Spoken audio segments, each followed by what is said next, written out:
اعوذ باللہ السمیع العلیم من الشیطان الرجیم بسم اللہ الرحمن الرحیم ربنا آتنا فی الدنیا حسنۃ وفی الآخرۃ حسنۃ وقنا عذاب النار۔ عزیز طلبہ، السلام علیکم ورحمۃ اللہ وبرکاتہ۔ محرمات احرام کے دیگر کفاروں کا تذکرہ کیا جائے گا۔ محرمات احرام کے کفارے ذکر ہو رہے تھے، یہاں پر کچھ دیگر کفاروں کا تذکرہ ہوگا۔ دونوں یا ایک بغل کے بال اکھاڑنے کا کفارہ بیان ہوگا۔ ناخن کاٹنے کا فتویٰ دینا، جب فتویٰ لینے والا خون نکال لے اس طرح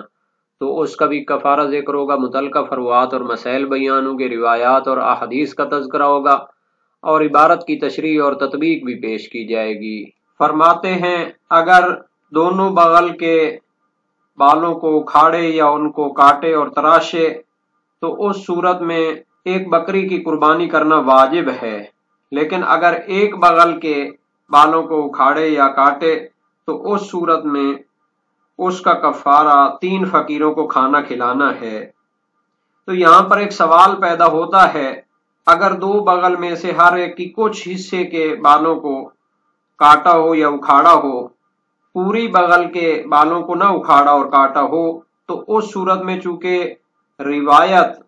اس کے کفارے کے واجب ہونے پر موجود نہیں ہے تو اس کے وجوب میں شک ہوگا اور اصل برات جاری ہوگی اور اصل عدم وجوب جاری ہوگی۔ اگر کوئی کہے کہ پہلے کہا گیا تھا کہ اگر بالوں کو زائل کیا جائے تو ایک بکری واجب ہوتی ہے، یہ ایک عام اور ایک فارمولہ اور قاعدہ بن جاتا ہے کہ اگر بالوں کو زائل کیا جائے تو اس پر ایک بکری واجب ہوتی ہے، تو یہ بغل کے بالوں کو بھی شامل ہے۔ تو اگر اس کے کچھ حصے کے بالوں کو اکھاڑے یا کاٹے تو اس پر ایک بکری واجب ہونی چاہیے۔ تو شہید ثانی فرماتے ہیں کہ بغل کے کچھ حصے کے بالوں کو کاٹنا اس عمومی قاعدے سے استثناء ہے، چونکہ اگر پوری بغل کے بالوں کو کاٹتا یا زائل کرتا ہے تو اس پر بکری واجب نہیں ہوتی، بلکہ 3 فقیروں کو کھانا کھلانا واجب ہوتا ہے، جیسا کہ شہید اول نے بیان کیا ہے۔ تو اگر بغل کے کچھ حصے کے بالوں کو زائل کرے تو بطریق اولا اس پر بکری واجب نہیں ہوگی، ورنہ کل پر جو اس کی مزیت لازم آئے گی کہ یعنی کل پر 3 فقیروں کو کھانا کھلانا واجب ہے جب پوری بغل کے بالوں کو کاٹتا ہے، اور اگر کچھ حصے کے بالوں کو کاٹے تو اس کے لیے پوری بکری واجب ہو جائے۔ تو اس لیے اس اشکال سے بچنے کے لیے عدم وجوب کا فتویٰ دیا جائے گا جس صورت میں بغل کے کچھ حصے کے بالوں کو کاٹتا ہے۔ تو جس طرح پوری بغل کے بالوں کو کاٹنے سے اس سابقہ بکری والے قانون سے استثناء کیا گیا ہے، کیونکہ اس صورت میں تو 3 فقیروں کو کھانا کھلانا واجب ہوتا ہے، بکری واجب نہیں ہوتی،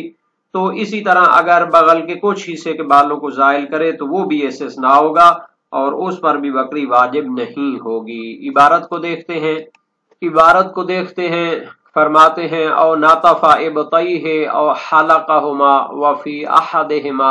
اطعام 3 مساکین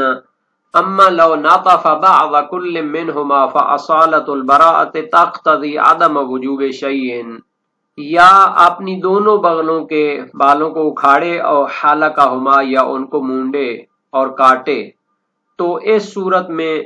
ایک بکری کا کفارہ واجب ہے جب دونوں بغلوں کے بالوں کو کاٹا ہو۔ وفی احدہما اطعام 3 مساکین، اور اگر ایک بغل کے بالوں کو کاٹے یا اکھاڑے تو اس صورت میں 3 مساکین کو کھانا کھلانا واجب ہوگا۔ اما لو ناطف بعض کل منہما،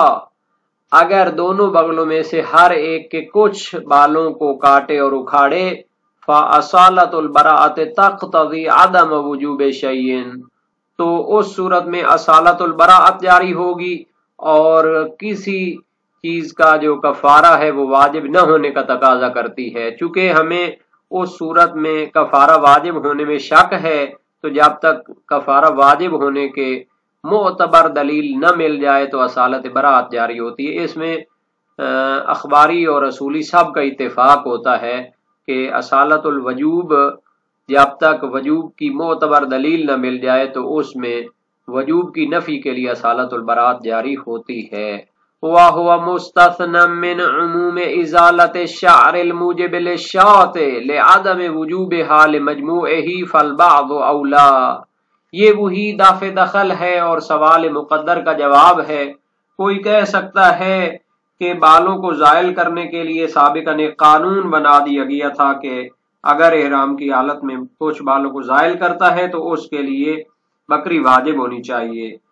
تو اگر بغل کے کچھ حصے کے بالوں کو بھی زائل کرے تو بکری واجب ہونی چاہیے۔ تو اس کا جواب دیتے ہیں کہ اس صورت کو استثناء کیا گیا ہے، وَهُوَ مُسْتَثْنًى مِّنْ عُمُومِ إِزَالَةِ الشَّعْرِ الْمُوجِبِ لِلشَّاطِ۔ یہ صورت جب بغل کے کچھ حصے کے بالوں کو زائل کرتا ہے مستثنیٰ ہے اس عمومی قاعدے سے کہ اگر بالوں کو زائل کیا جائے الموجب للشاۃ تو اس سے واجب ہو جاتا ہے ایک بکری کا کفارہ، لیکن اس قانون عمومی سے استثناء کیا گیا ہے صورت کو لعدم وجوب حال مجموعہ ہی،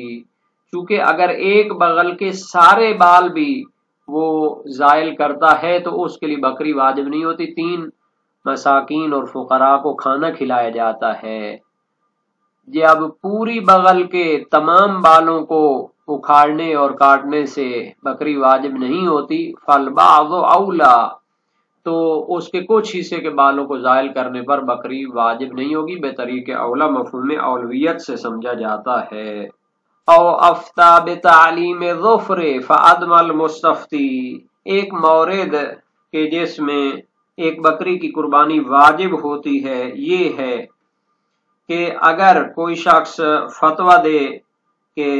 احرام کی حالت میں ناخن کو کاٹ سکتے ہیں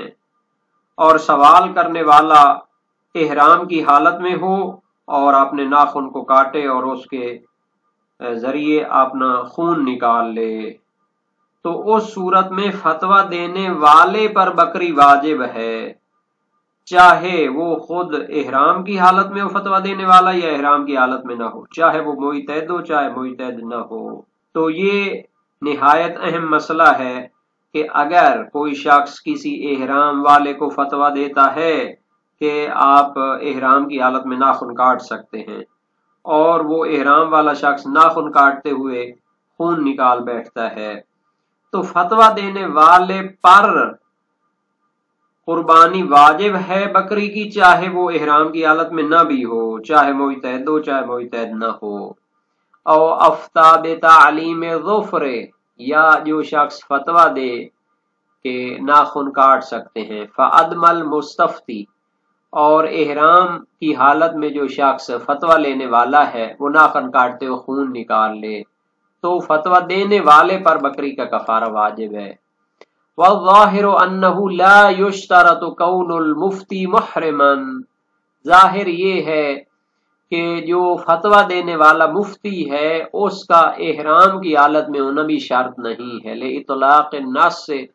کیونکہ نص مطلق ہے، دونوں صورتوں کو شامل ہے، چاہے مفتی احرام کی حالت میں ہو یا نہ ہو، چونکہ اس نے احرام والے شخص کو فتویٰ دیا ہے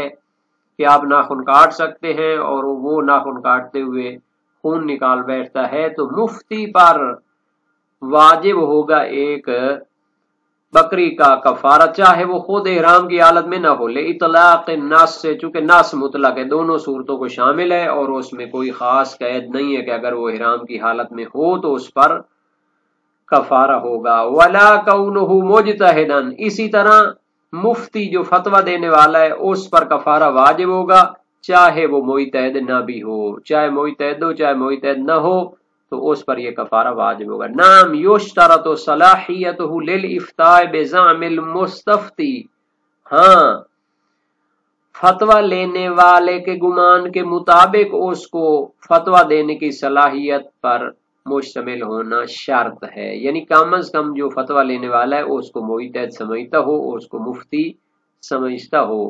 لیتحقق الوصف ظاہرا، تاکہ روایت میں جو لفظ آیا ہے مفتی کا وہ ظاہری طور پر ثابت ہو جائے، کیونکہ مفتی کا معنی یہ ہوتا ہے کہ اس میں صلاحیت افتاء فتویٰ دینے کی صلاحیت موجود ہے، کم از کم اس کا مرتبہ یہ ہے کہ فتویٰ لینے والا شخص اس کو معتد سمجھتا ہو۔ وَلَوْ تَعَمَّدَ الْمُسْتَفْتِي الْإِدْمَاءَ فَلَا شَيْءَ عَلَى الْمُفْتِي۔ ایک مسئلہ یہ بھی بنتا ہے کہ اگر فتویٰ لینے والا جان بوجھ کر خون نکالتا ہے تاکہ جناب مفتی کے اوپر کفارہ واجب ہو تو اس صورت میں فتویٰ دینے والے پر کفارہ واجب نہیں ہوگا، کیونکہ اس صورت میں جناب مستفتی یعنی فتویٰ لینے والے نے خود جان بوجھ کر ایسی کوشش کی ہے تو خود ذمہ دار ہوگا۔ وفی قبول قوله فی حقه نظر وقرب المصنف فی الدروس القبول ولا شیء علی المفتی فی غیر ذلك للأصل مع احتماله۔ ایک دوسرا مسئلہ اس کے متعلق ہے کہ اگر مقلد کہے کہ میں نے مفتی کے فتویٰ پر اپنے ناخن کو کاٹا ہے اور خون نکل آیا ہے تو آیا اس کا یہ قول مفتی کے فتویٰ کی نسبت قبول کیا جائے گا اور اس کے نتیجہ میں مفتی پر کفارہ واجب ہو نہ کہ فتویٰ لینے والے پر، یا یہ کہ اس کی بات کو قبول نہیں کیا جائے گا اور خود فتویٰ جو لینے کا دعویٰ کر رہا ہے وہ کفارہ دے گا؟ اس میں اشکال ہے۔ شہید اول نے دروس شرعیہ میں اس کے قول کو قبول کرنے کو اقرب قرار دیا ہے، یعنی قریب تر قرار دیا ہے کہ مفتی پر کفارہ واجب ہونا چاہیے۔ وفی قبول قولہ فی حقہ نظر، یعنی اگر وہ دعویٰ کرتا ہے کہ میں نے تو مفتی کے فتویٰ پر عمل کرتے ہوئے ناخن کاٹنے شروع کی اور اس سے خون نکل آیا تو اس کے قول کو قبول کیا جائے گا مفتی کے حق میں کہ اس پر کفارہ واجب ہو جائے۔ اس میں اشکال تو ہے۔ وقرب المصنف الدروس، جبکہ شہید اول نے اپنی کتاب دروس شرعیہ میں قریب تر قرار دیا ہے کہ فتویٰ لینے والے کا قول قبول کیا جائے اور مفتی پر واجب ہوگا کہ وہ کفارہ دے ایک بکری کا۔ ولا شیء علی المفتی فی غیر ذلک، لیکن دوسری صورتوں میں مفتی پر کفارہ واجب نہیں ہوتا۔ مثال کے طور پر اگر مفتی نے فتویٰ دیا ہو کہ احرام کے محرمات میں سے کوئی چیز جائز ہے، مثلا فتویٰ دے کہ عقد پڑھنا جائز ہے احرام کی صورت میں، تو اس صورت میں مفتی پر کفارہ واجب نہیں ہوگا۔ للأصل، چونکہ اصل برات جاری ہوتی ہے، روایت خاص اسی ناخن کے مورد میں آئی ہے، دوسرے موارد میں موجود نہیں ہے، تو اس پر کفارہ واجب ہونے میں شک ہے تو اصل عدم وجوب جاری ہوتا ہے، اصل برات جاری ہوتا ہے۔ جب تک وجوب کفارہ کی معتبر دلیل نہ مل جائے تو برات جاری ہوتی ہے۔ مع احتمال ہی، شہید ثانی فرماتے ہیں اگرچہ احتمال ہے کہ مفتی پر کفارہ واجب ہو، کیونکہ ایک روایت عام وارد ہے کہ ہر مفتی ضامن ہوتا ہے تو یہ باب حج کو بھی شامل ہوتی ہے۔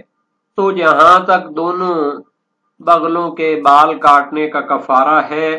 تو اس میں کوئی اختلاف نہیں ہے۔ صحیح حریث بن عبداللہ سجستانی بلوچستانی امام صادق علیہ السلام کے جلیل القدر شاگرد اور راوی ہیں، روایت کی اذا نطف الرجل ابطیہ بعد الاحرام فعلیہ دم، امام علیہ السلام نے فرمایا کہ جب کوئی شخص احرام کے بعد اپنی بغلوں کے بال اکھاڑتا ہے تو اس پر کفارہ واجب ہے قربانی کرنا۔ یہ روایت موجود ہے وسائل الشیعہ باب 11 ابواب بقیت کفارات احرام میں۔ صحیح زرارہ بن عیون کوفی جلیل القدر سے کراوی امام باقر علیہ السلام سے روایت کی من حلق رأسہ او نطف ابطہ ناسیا او ساہیا او جاہلا فلا شیء علیہ ومن فعلہ متعمدا فعلیہ دم، جو شخص اپنے سر کے بال کو کاٹے یا اپنے بغل کے بالوں کو کاٹے بھول کر یا سہو و نسیان کی وجہ سے یا مسئلہ نہ جاننے کی وجہ سے، اس پر کچھ نہیں ہے، اور جو بندہ جان بوجھ کر ایسا کرے تو اس پر قربانی واجب ہے۔ اور یہ روایت موجود ہے وسائل الشیعہ باب 10 ابواب بقیت کفارات احرام میں، اور روایت میں نطف کا لفظ آیا، نطف کا معنی بالوں کو اکھاڑنا ہوتا ہے، تو اس کے لیے کوئی خصوصیت نہیں ہے، بلکہ بالوں کو جس طریقے سے بھی زائل کرے، کاٹے یا مونڈے، تو سب صورتوں میں کفارہ واجب ہے۔ اور اگر ایک بغل کے بالوں کو کاٹتا ہے تو اس صورت میں 3 مسکینوں کو کھانا کھلانا ہے، عبداللہ بن جبلہ کی روایت امام صادق علیہ السلام سے فی محرم ناطف ابتہ قال یطعم من 3 مساکین، ایک بغل کے بالوں کو کاٹے احرام والا شخص، فرمایا 3 مساکین کو کھانا کھلائے۔ وسائل وشیہ باب 11 باب بقیت کفارات احرام، اس کا راوی مجہول ہے اور سند مشتمل ہے محمد بن ہلال پر اور وہ مجہول ہے، اور یہ صحیح زرارہ کے معارض بھی ہے کہ انہوں نے ایک بغل کے بال کاٹنے کو بھی بکری واجب کی ہے، تو اس میں لفظ سے ابت مطلق آیا ہے تو ایک کو بھی شامل ہے۔ مشہور نظریہ اول ہے، اور یہ موجب بنتا ہے کہ عبداللہ بن جبلہ کی روایت کے جبران کے قائل ہو جائیں، اور وہ حریز بن عبداللہ سجستانی کی صحیح و سند روایت کے مفہوم کے ساتھ بھی مؤید ہے کہ اگر ایک بغل کے بال کاٹتا ہے تو اس پر بکری کا کفارہ واجب نہیں ہے۔ اس سے معلوم ہوتا ہے کہ صحیح زرارہ جس میں قربانی کو واجب کیا گیا ہے تو اس سے مراد دونوں بغلوں کے بال کاٹنا ہوں گے، اور اگر کچھ حصے کے بال کاٹتا ہے تو صاحب جواہر فرماتے ہیں ظاہر یہ ہے کہ بعض ابت یعنی کہ بغل کا کچھ حصہ وہ کول کی طرح نہیں ہے، اصل برات جاری ہوگی، اور 1 اور 2 کے درمیان فرق سے بھی اس چیز کو سمجھا جا سکتا ہے۔ تو اگر ہر بغل کے کچھ بال کاٹے تو پھر اس پر کفارہ واجب نہیں ہوگا، لیکن احتیاط کو بھی ترک نہیں کرنا چاہیے، کفارہ دینا چاہیے، اللہ بہتر جانتا ہے۔ یہ جواہر الکلام فی شرح شرائع الاسلام کا نظریہ ہے۔ اور اگر تو فتویٰ دیتا ہے احرام کی حالت میں ناخن کاٹنے کا، اور فتویٰ لینے والا ناخن کاٹتے خون نکال بیٹھتا ہے،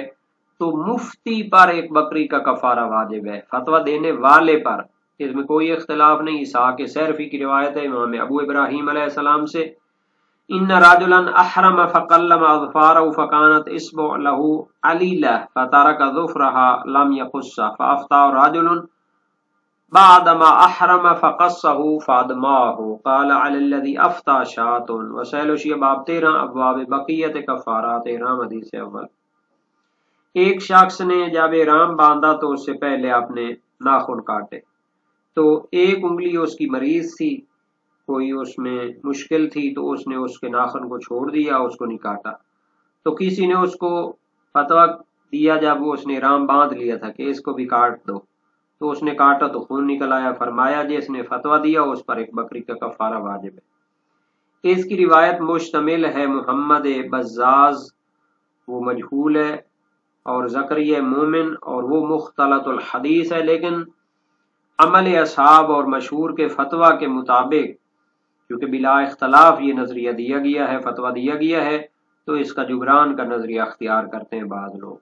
شہید اول نے دروس شریعہ میں صراحت کی ہے کہ مفتی کا احرام کی حالت میں ہونا شرط نہیں، اور نہ ہی اس کا مجتہد ہونا شرط ہے، کیونکہ روایت مطلق ہے۔ ہاں شہید ثانی نے مسالک الافہام فی شرح شرائع الاسلام میں شرط قرار دیا ہے کہ کم از کم وہ فتویٰ لینے کے گمان میں تو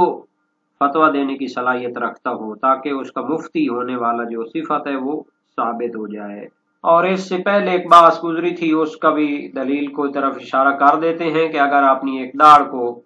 اکھاڑتا ہے تو اس پر بھی بکری کا کفارہ واجب ہے، مشہور نظریہ تھا۔ روایت اس پر مقطوعہ یعنی مضمرہ ہے جناب شہید ثانی کے نظریے کے مطابق، تو یہ مشہور نظریہ تو ہے۔ محمد بن عیسیٰ کی روایت ہے عدت من اصحابنا ان رجل من آل خراسان ان مسئلہ وقت فی الموسم لم یکن عند موالی فیہا شیء محرم قال عذر سوف کاتب یحریق دما۔ وسائل وشیہ باب 19 ابواب بقیت کفارات احرام۔ ایک مسئلہ حج کے موسم میں پیش آیا اور کسی کے پاس جواب بھی نہیں تھا، احرام والا شخص اپنی داڑھ نکالتا ہے، تو جواب لکھا کہ اس پر قربانی کا جانور ذبح کرنا واجب ہے، تو اس سے بکری مراد لی جاتی ہے چونکہ وہ قادر متیقن ہوتی ہے۔ روایت مرسل ہے اور مضمر ہے، یعنی فقط ایک مشکل نہیں بلکہ دونوں مشکلیں ہیں۔ مضمر بھی ہے چونکہ امام کا نام نہیں ذکر، مرسلہ بھی ہے عن رجل من آل خراسان، کون سا راوی ہے؟ اس لیے ابن الجنید اسکافی جلیل القادر فقیہ ہیں، متقدمین میں سے ہیں، اور شیخ صدوق فرماتے ہیں کہ جب حاجت اور ضرورت اور اضطرار ہو تو اپنی داڑھ کو اکھاڑنے میں کوئی حرج نہیں ہے اور کفارہ بھی واجب نہیں ہوگا۔ اور اس کے لیے جو شاہد بن سکتی روایت حسن سیقل کی ہے امام صادق علیہ السلام سے، ان محرم یؤذیہ ضرسہ ایقلعہ، ایک احرام والا شخص ہے، اس کو داڑھ اذیت کر رہی ہے، بہت شدید درد کر رہی ہے، کیا اس کو اکھاڑ سکتا ہے؟ فرمایا نعم لا بأس بہ، ہاں اس میں کوئی حرج نہیں۔ وسائل وشیہ باب 95 ابواب طروق احرام حدیث دوم ہے۔ اور داڑھ کے حکم میں ملحق کر سکتے ہیں دانت کو یا نہیں، تو شہید ثانی نے فرمایا تھا اس میں واجہ بعید ہے۔ جواہر الکلام میں فرمایا ان النص والفتوى به مطلقان وثانيا لا بعد في الالحاق بل يمكن ارادۃ ما يعم السن من الضرس، نص اور فتویٰ تو مطلق ہیں، ان میں قید نہیں ہے۔ ثانیاً الحاق میں کوئی بعد نہیں ہے، بلکہ ممکن ہے کہ اسی دانت کو بھی مراد لیا جائے اس داڑھ والے لفظ سے۔